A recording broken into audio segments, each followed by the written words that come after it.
지난주 암송 말씀 잘 하셨죠? 네. 보면은 김영규 장로님은 하신 것 같아요. 아들이 있는 자, 없는 자, 그죠? 하나님만 들어가면 되잖아요, 그죠? 요한일서 5장 12절 같이 보겠습니다. 아들이 있는 자에게는 생명이 있고 하나님의 아들이 없는 자에게는 생명이 없느니라. 요한일서 5장 12절 말씀. 아멘. 하나님의 생명으로 충만하시기 바랍니다. 같이 하시겠습니다. 탄식하는 성령의 사랑. 아무리 그리스도인이라고 해도 신앙생활을 하면서 여러 가지 문제에 부딪힙니다. 그중 가장 어려운 문제는 다름 아닌 죄악과 고난의 문제라고 할 수 있습니다. 많은 그리스도인이 신앙생활하면서 마음속에 한 가지 의문을 품고 살아갑니다. 그것은 사랑이 많으시고 전지전능하신 하나님, 그분을 믿고 따르는 자들에게 어떻게 고난과 고통을 허락하실 수 있는가 하는 것입니다. 특별히 슬픔과 고통이 너무 커서 견디기 힘들어지면 신앙 있는 사람들까지도 그 믿음이 흔들리기 시작합니다. 또한 고통과 함께 더욱 우리를 괴롭게 만드는 것은 우리 주위에서 듣는 잘못된 가르침입니다. 지금도 잘못된 거짓 복음을 선포하는 많은 설교자가 있습니다. 그들은 목소리를 높여 외칩니다. 누구든지 그리스도를 진정으로 따르기만 하면 모든 문제가 사라질 것이라고 말합니다. 그 결과 많은 사람이 마음을 다해 주를 섬기고 헌신하면 하나님이 만사 형통하게 해주실 것이라고 기대하며 교회에 나옵니다. 그리고 이 거짓 복음을 선포하는 사람들은 고난이 오는 이유를 헌신이, 믿음이 부족하기 때문이라고 호통을 칩니다. 그래서 온 마음을 다해서 믿고 헌신하면 병에도 걸리지 않고 사고도 당하지 않으며 모든 것이 형통할 것이라고 기대를 합니다. 사람들은 만사 형통하거나 고난에서 벗어나기 위해 또는 미리 그 고난을 예방하기 위해서 날마다 마음 졸이며 신앙생활에 헌신합니다.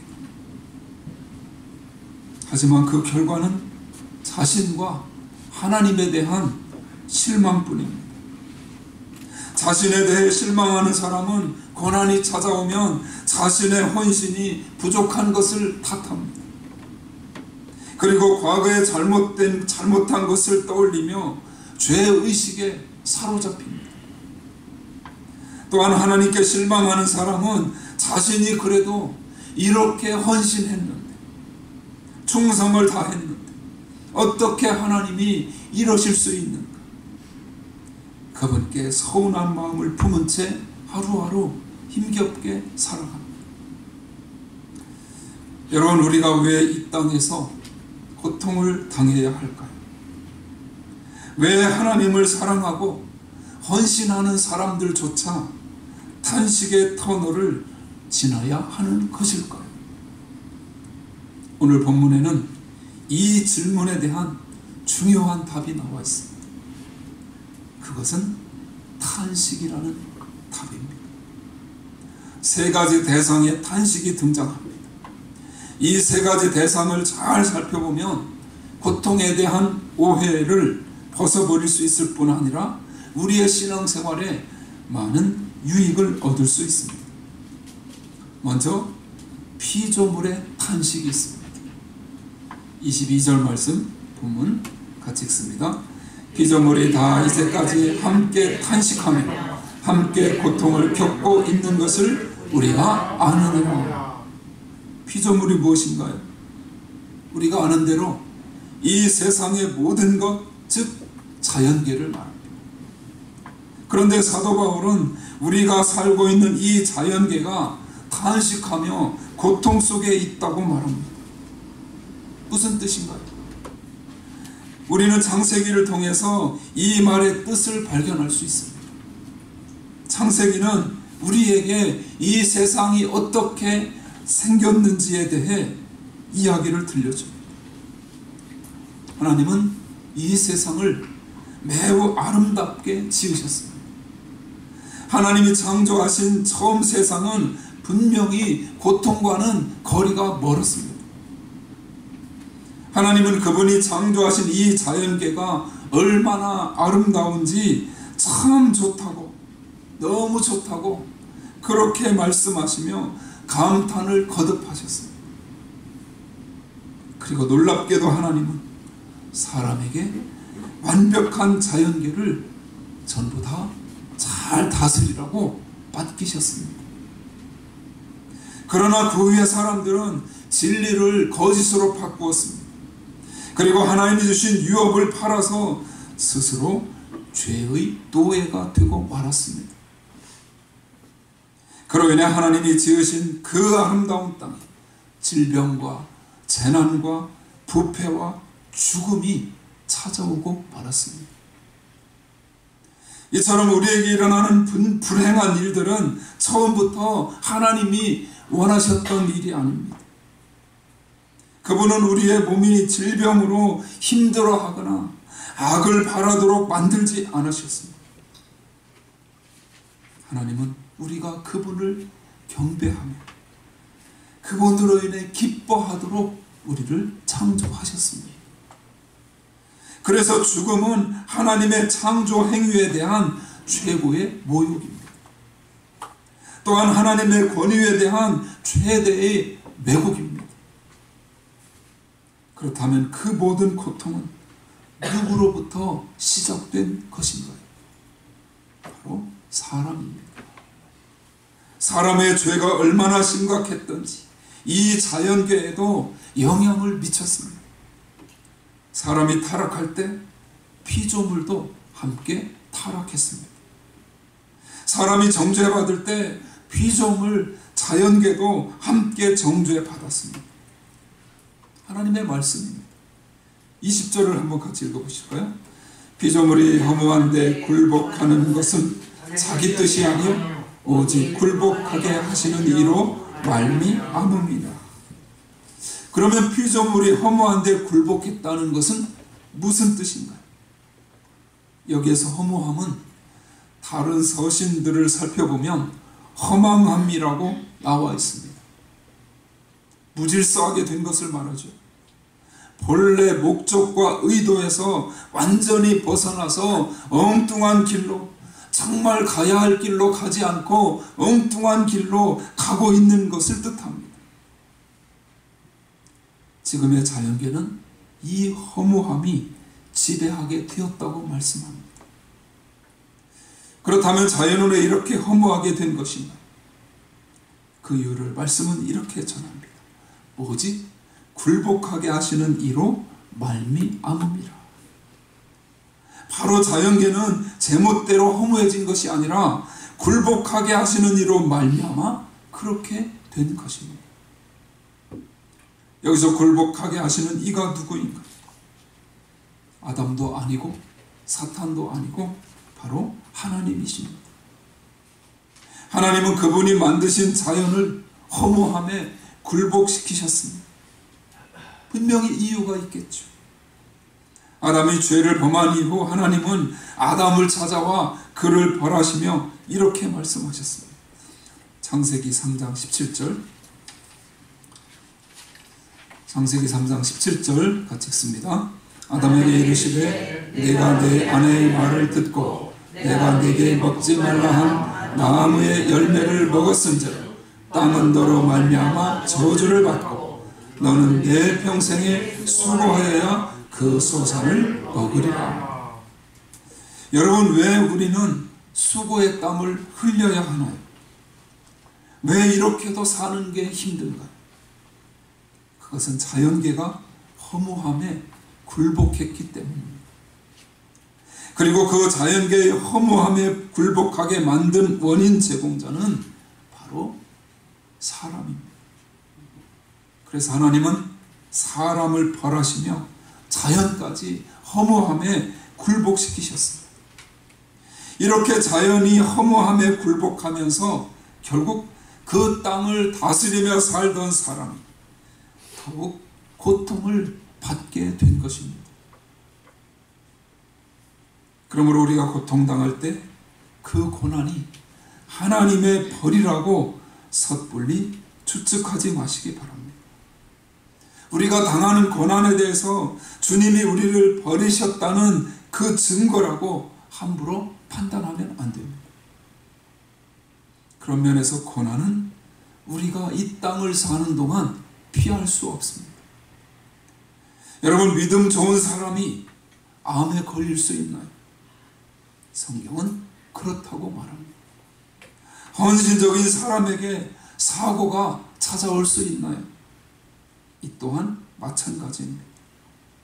신앙생활을 너무나도 열심히 잘하는데 사업이 실패할 수 있나요? 가난하게 살 수 있나요? 대답은 모두 그렇다입니다. 그것이 바로 이 땅의 삶이라고 하나님은 말씀하십니다.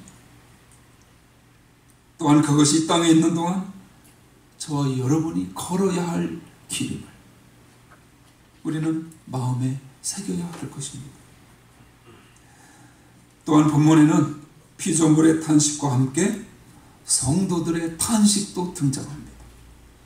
22절, 23절을 같이 읽습니다. 피조물이 다 이제까지 함께 탄식하며 함께 고통을 겪고 있는 것을 우리가 아느니라. 그뿐 아니라 또한 우리 곧 성령의 처음 익은 열매를 받은 우리까지도 속으로 탄식하여 양자 될 것 곧 우리 몸의 속량을 기다리느니라. 여기에 우리가 고통받는 중요한 이유가 나옵니다. 왜 우리는 고통을 받나요? 그 이유는 우리가 피조물 가운데 정말로 중요한 존재이기 때문입니다. 우리 인간이 죄를 지어서 가장 피해를 본 것은 바로 우리 자신입니다. 게다가 우리로 말미암아 자연이 허무함에 굴복하게 되었고 그에 따라 우리의 고통은 더욱 커질 수밖에 없습니다. 그 결과 우리는 타락한 세상에서 피할 수 없는 인생의 역경을 겪으며 신음합니다. 파산의 비극을 당하고 관계가 깨어지는 것을 맛보며 자연재해를 겪고 불치병에 신음합니다. 그리고 마침내 모든 것을 빼앗아가는 죽음에 굴복하게 됩니다. 더욱 심각한 것은 우리 안에 있는 타락한 육신과 본성으로 인해 창조주와의 친밀함을 나누지 못합니다. 그리고 이 땅에서 신음하며 신앙생활을 해 나간다는 사실입니다. 우리 가운데 이러한 고통을 당하지 않는 사람이 누가 있겠습니까? 아무리 기도를 많이 하고 신앙생활을 열심히 해도 피할 수 없습니다. 저도 아버님이 목회를 하실 때부터 이러한 고통을 당하는 사람을 수없이 보았습니다. 또한 저도 그러한 고통 가운데 신음해 보았습니다. 미국에 이민 와서 1년 정도 섬겼던 작은 교회인데 그 교회에서 열심히 충성하시던 집사님 부부의 장남이 군대를 제대하고 얼마 안 되었을 때였습니다. 저는 그때 이미 그 교회를 사임을 하고 다른 교회에 있었을 때 어느 가정에서 신방 예배가 있어서 교인들이 다 모였다고 합니다. 그런데 어느 권사님이 교회에 무엇을 놓고 왔다고 하니까 이 아들이 자기가 갔다 오겠다며 오토바이를 타고 갔다 오다가 교통사고로 그만 사망했습니다. 얼마 뒤에 그 사고 소식을 듣고 그 부모님들하고도 참 가깝게 기도의 동역자로 그렇게 지냈는데 얼마 뒤에 그때 바로 소식을 못 듣고 얼마 뒤에 그 사고 소식을 듣고 제 마음도 굉장히 힘들었던 적이 있었습니다. 짧은 시간이었지만 함께 신앙생활하고 함께 기도하고 주님의 사랑을 나누며 또 함께 운동도 하고 성격도 참 좋고 참 착한 그런 형제였거든요. 이런 일들을 우리가 어떻게 해석을 해야 될까? 성경은 성령의 처음 익은 열매를 받은 우리 역시 이 땅에서 고통을 당한다는 것입니다. 그렇게 말합니다. 이것이 바로 제 말이 아니고 하나님의 말씀입니다. 믿음이 부족해서 당하는 것이 아닙니다. 우리는 죄의 결과 자연계와 더불어서 고통을 받는 것입니다. 그러므로 이러한 사실에 대해서 혼란스러워할 필요가 없습니다. 본문은 탄식과 고통을 말합니다. 그와 함께 아주 중요한 단어 하나를 우리에게 전합니다. 바로 여기에 본문의 핵심이 있는데 그것은 다름 아닌 18절에 나오는 단어 영광입니다. 빨간색으로 그 영광의 표시를 해놓으십시오. 다른 색으로 해도 괜찮습니다. 18절 우리가 이번 주에 암송해야 하는 말씀인데 같이 18절을 읽겠습니다. 생각하건대 현재의 고난은 장차 우리에게 나타나는 영광과 비교할 수 없도다. 제가 여기에 좀 잘못 썼어요. 그러니까 원래 전의 성경에는 좋기라는 단어가 들어있어요. 나타날 영광과 좋기 비교할 수 없다. 이게 더 강조가 들어간 것 같은데 이 개역개정에는 좋기를 빼버렸더라고요. 저도 외우고 있는 말씀이어서 그냥 빨리 치다 보니까 좋기를 제가 넣어버렸어요. 순간적으로 교만하면 안 되는구나 이렇게 제 자신을 돌아봤는데 뭐 상관없죠. 생각하건대 현재의 고난은 장차 우리에게 나타날 영광과 비교할 수 없다. 그 하나님의 영광과 비교할 것은 아무것도 없다는 거죠. 하나님의 영광이 그만큼 귀하기 때문에 우리가 현재 당하고 있는 고통과 고난과 어려움의 상황은 아무것도 아니라는 것을 말씀해 주고 있는 것이죠. 우리가 이 땅을 살아가는 동안 고난을 피할 수 없다는 사실. 우리는 고난의 터널을 지날 수밖에 없다는 것입니다. 하지만 기억하십시오.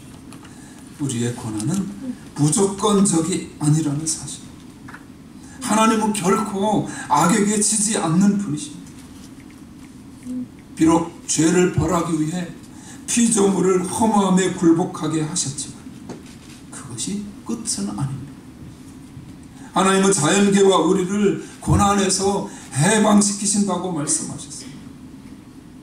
그분은 완벽하게 그 계획을 이루십니다. 그러면 하나님은 어떻게 죄의 결과로 나타나는 피할 수 없는 고난에서 저와 여러분을 구속하고 영광으로 옮기실까요? 그 방법은 너무나도 놀랍습니다. 그것은 우리의 행위 때문이 아닙니다. 그분이 우리에게 죄와 고난에서 벗어나기 위해 철야 기도를 해야 되고 금식 기도를 해야 되고 새벽 기도를 하루도 빼놓으면 안 된다라고 더욱 죽도록 충성만 해야 한다고 하셨다면 우리에게는 소망이 없을 수 있습니다. 그러나 하나님의 방법은 참으로 놀라웠습니다. 우리의 고통을 보시고 안타깝게 여기신 하나님은 성자 하나님을 이 땅에 보내셨습니다.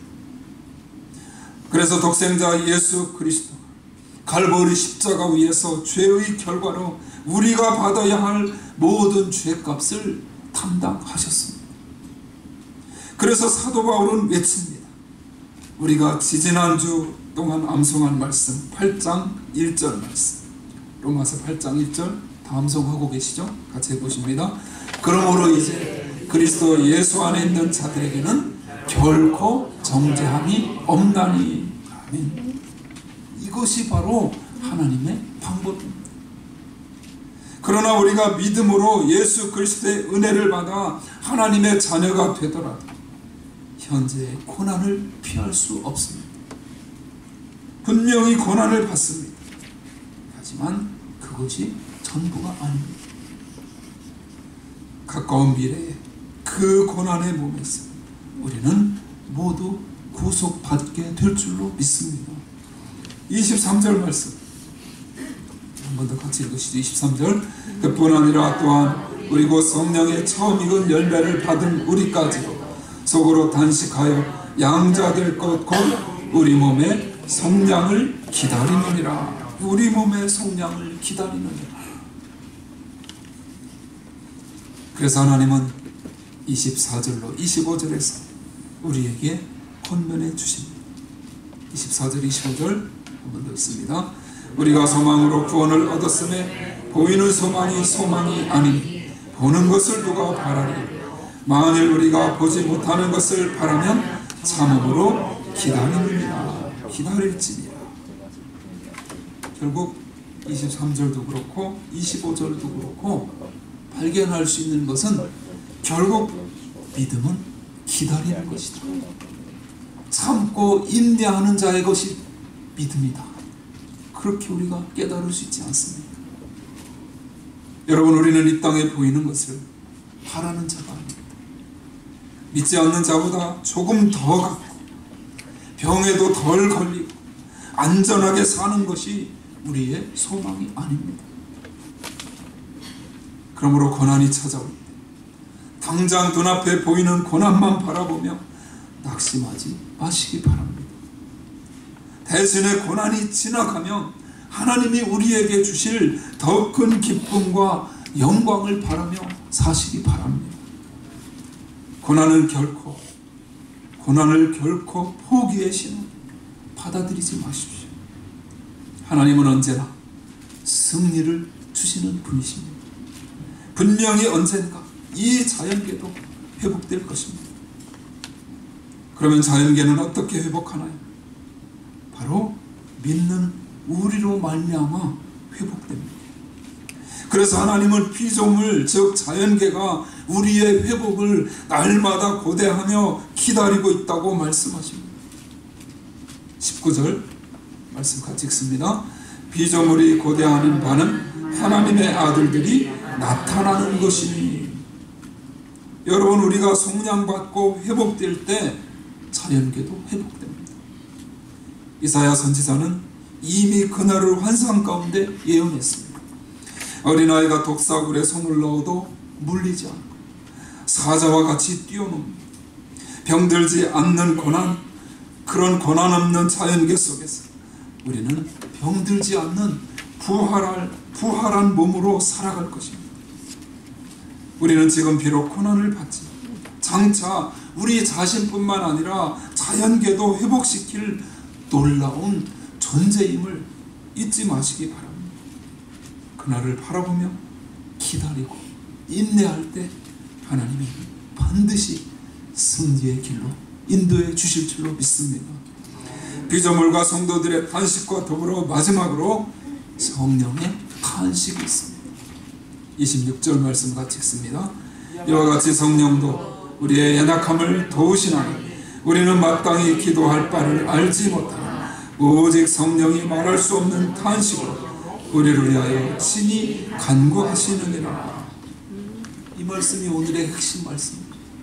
그래서 저는 원래 이 말씀을 이번 주에 암송하려고 했었습니다. 너무 감사하죠. 여기서 이와 같이는 무슨 뜻인가? 그것은 미조물과 우리들이 탄식하는 것과 같다는 뜻입니다. 허무함에 굴복한 자연계가 탄식하고 죄를 지은 우리가 탄식하는 것은 이해가 됩니다. 하지만 거룩하고 전능하신 하나님이, 성령님이 어떻게 탄식할 수 있단 말입니다.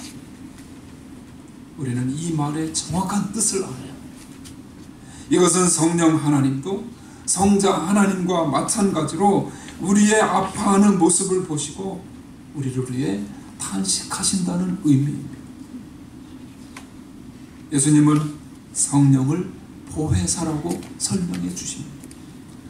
보혜사는 옆에 서서 돕는 자를 의미합니다. 도와주는 자. 그분은 우리에게 진리를 가르치는 분이십니다. 그러나 이것이 성령의 역사하심의 전부가 아닙니다. 성령은 어떤 분이신가? 그분은 우리의 고난을 옆에서 같이 아파하시는 분이십니다. 그분은 우리와 함께 고난을 견디십니다. 그런데 여러분, 때로 우리는 하나님이 왜 우리의 고난을 돌보지 않으시는지 섭섭한 마음을 갖기도 합니다. 하지만 그것은 오해입니다. 우리 안에 계신 성령 하나님은 우리가 아파할 때, 우리가 힘들어할 때 말할 수 없는 탄식으로 함께 아파하시며 함께 힘들어하신다는 사실을 기억하시기 바랍니다. 그분은 질병과 재난과 사망과 부패로 우리를 고통받게 하려 함이 아니라 그분의 영광을 나타내시고 이 세상을 창조하신 분이십니다. 따라서 그분은 우리가 우리 자신을 사랑하는 것보다 더 우리를 사랑하십니다. 모든 고통의 순간에 우리와 함께 해주시는 분임을 믿으시기 바랍니다. 우리는 고통 앞에서 아무것도 할 수 없어 주저앉지만 감사하게도 성령에게는 능력이 있습니다. 우리는 고통 앞에 무기력하지만 성령은 절대로 무기력하지 않습니다. 우리는 무엇을 위해 기도해야 좋을지 잘 모르지만 성령은 다 아십니다. 엄마가 아기를 품에 안고 있다가 아기에게 우유를 주기 위해 잠깐 아이를 방에 놓고 나가면 그 아이는 엉엉 울기 시작합니다. 왜냐하면 엄마가 자기에게 좋은 것을 주기 위해 나간 것을 모르기 때문입니다. 이와 마찬가지로 우리는 고통의 이유를 모릅니다. 그래서 하나님께 왜 가만히 계시냐고 따집니다. 그러나 성령 하나님은 다 아십니다. 여러분, 그런 면에서 이 땅에서 우리가 무의미하게 당하는 고난은 아무것도 없습니다. 우리의 모든 고통에는 목적이 있고 이유가 있고 뜻이 있습니다. 하나님은 그 모든 탄식과 고난을 다 연합하여서 영광을 만들어내시는 분이십니다. 지혜가 있는 성령은 우리가 보지 못하는 것을 성부 하나님께 요청하시며 중재하십니다. 무엇보다 그분은 우리의 마음이 하나님과 연합하도록, 그래서 우리의 얄팍한 뜻이 아니라 거룩하고 온전하신 하나님의 뜻이 우리의 삶 속에서 이루어지도록 탄식하며 기도하신다는 사실을 잊지 마시기 바랍니다.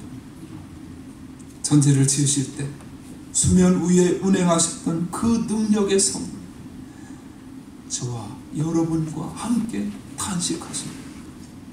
그러므로 여러분의 의심과 두려움을 그분께 고백하며 고난을 헤쳐나갈 힘을 달라고 기도하시기 바랍니다. 그렇게 할 때 주님이 여러분의 약함을 통해 그분의 영광을 나타내시는 것입니다. 말씀에는 탄식이 클수록 영광도 크다고 나와 있습니다. 우리가 연약할수록 하나님의 도우심은 더욱 강합니다. 한번 같이 하실까요? 내가 연약할수록 하나님의 도우심은 더욱 강하다.